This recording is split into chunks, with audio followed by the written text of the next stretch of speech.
Studying in Brazil comes with loads of benefits, from free healthcare to free education. If you give birth in Brazil, the child is automatically a citizen. This gives you access to PR. Both the parents, like the father and the mother, gets permanent residency, and the parents also get permanent residency. There is 24 hours electricity in Brazil. This is the right spot for you to shoot at. One good thing is it is open right now. The most important thing you want to do is to find your courses. So you look for schools in Brazil that offer the course that you're looking for. I would advise that you choose a course that has prospects, a course that has this job employability, which you could, after your school, stay in Brazil. One very important thing to note is that most schools don't even collect IELTS. They don't ask for IELTS, so you don't need to write any English test, especially when you are from a country that speak English. Another interesting fact about Brazil is the fact that the unemployment rate is at 3.5%. This means you have 96.5% possibility of being hired in Brazil. Wow, this is mind-blowing. Some top universities in Brazil include University of São Paulo, we have St. Francis College, we have the University of Brasilia, we have the Federal University of Paraná, and a whole lot of institutions like that. So the best way to look for them, they have a unified portal. It's called SIGA. So where you're looking for a university and you don't want to go through the struggle of finding them individually, you just go on that Google and search for SIGA. So once you input SIGA, SIGAA, you are going to see a whole lot of universities on the platform.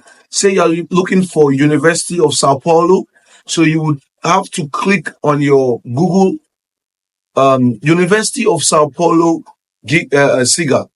So once you do this, you would see the university, you get to see websites and a whole lot of information about the particular university you are looking for. There are some official documents you will need if you want to apply in Brazil. So the first thing you are going to need is your latest CV. So in Europe, all the applications I've been doing in Europe for my clients, we have been using Europass.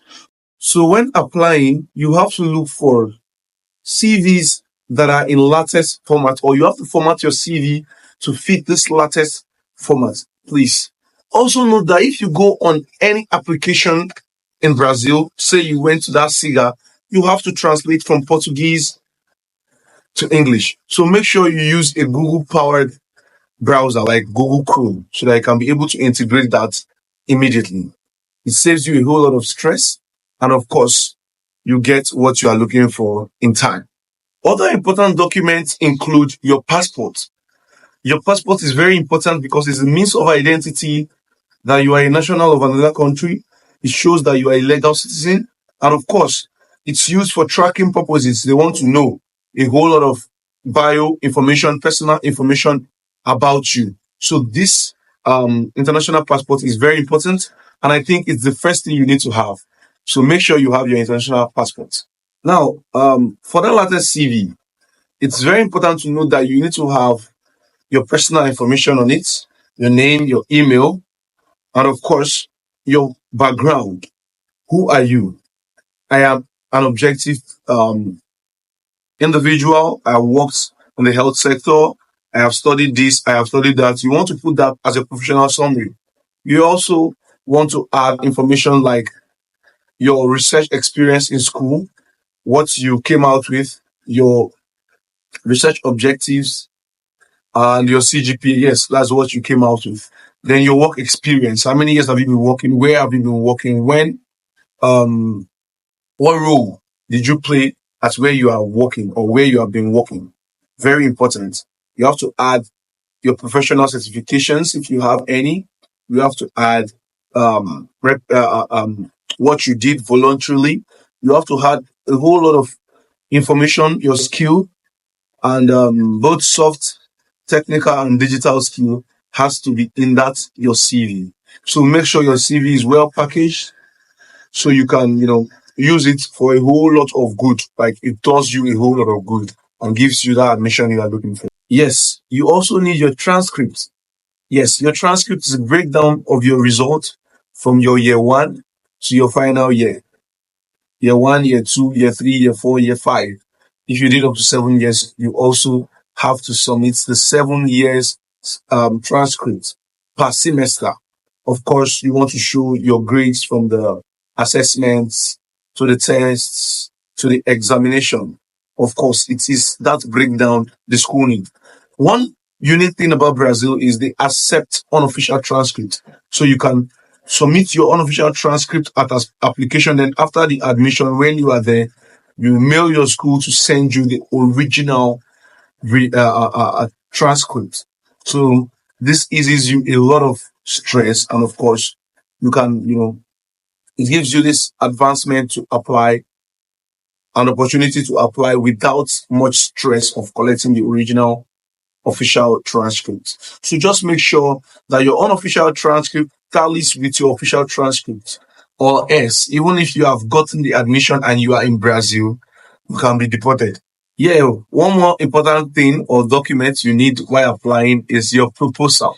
So proposal is just like what you want to do. Which field of research are you going into? What do you want to do in this field of research? It's very important. And of course, you have to give a detailed information about it. So don't forget to do it because it's very, very, very important. Yes. So you also need documents such as your recommendation letter, your motivational letter, and a whole lot. Now, depending on the university, these are their criteria for gaining an admission into Brazilian universities. The free education is just for public universities. In private universities, you actually pay a whole lot. So you want to shoot your shot at public universities in Brazil. For your visa application, you need your admission letter. You need your identity, your passport. You also need to show a proof of fund. It is not usually too high compared to the US, the UK, Canada, Switzerland, and a whole lot of European and American countries like that. So what you just need is to have a minimum of about $5,000 that will show that you can take care of yourself while in Brazil and not depend on their government. Although their government do a lot for foreigners and locals alike. So it's not like other countries where they prioritize locals. They can actually work on you as a foreigner. So you can see how good Brazil is. So there are other things you need to do. We call it the legalization of documents. So depending on which embassy or which school, legalization is required. So they want to check if all this you have submitted is actually true, is actually real, and you are the authentic owner of all of these documents. So legalization is important in some schools. So it's just subject to the school. So some schools may ask for it and some schools may not ask for it. Another very important point to note is that the application period is always March through April of every year. Then in the winter, it's always September or October. So you want to prepare yourself and your spirit and your mind for this. One more important thing out of a whole lot I've speaked or I've talked about is your acknowledgement of dependence. Now, in your letter, your proposals, and all of these that you use to apply, you have to include your dependents. Like, who do you have? Which children do you have? Which husband or wife do you have? Are they going to come with you? So you have to include all of this before you even take it to the embassy. Because if you don't include it, the embassy might reject it. So they are as flexible as that. So make sure you include all of this in your application process because it gives you the enablement, the ability to bring them in to the country. And of course, have this love, this family love in the air. If you found this video helpful, you could reach out to me via the bio or a message to my email, and I will respond immediately. If you need guidance, I have been working with over 10 students that have moved. And of course, I worked on their admission to Switzerland, Ireland, Australia, the United States, and the UK.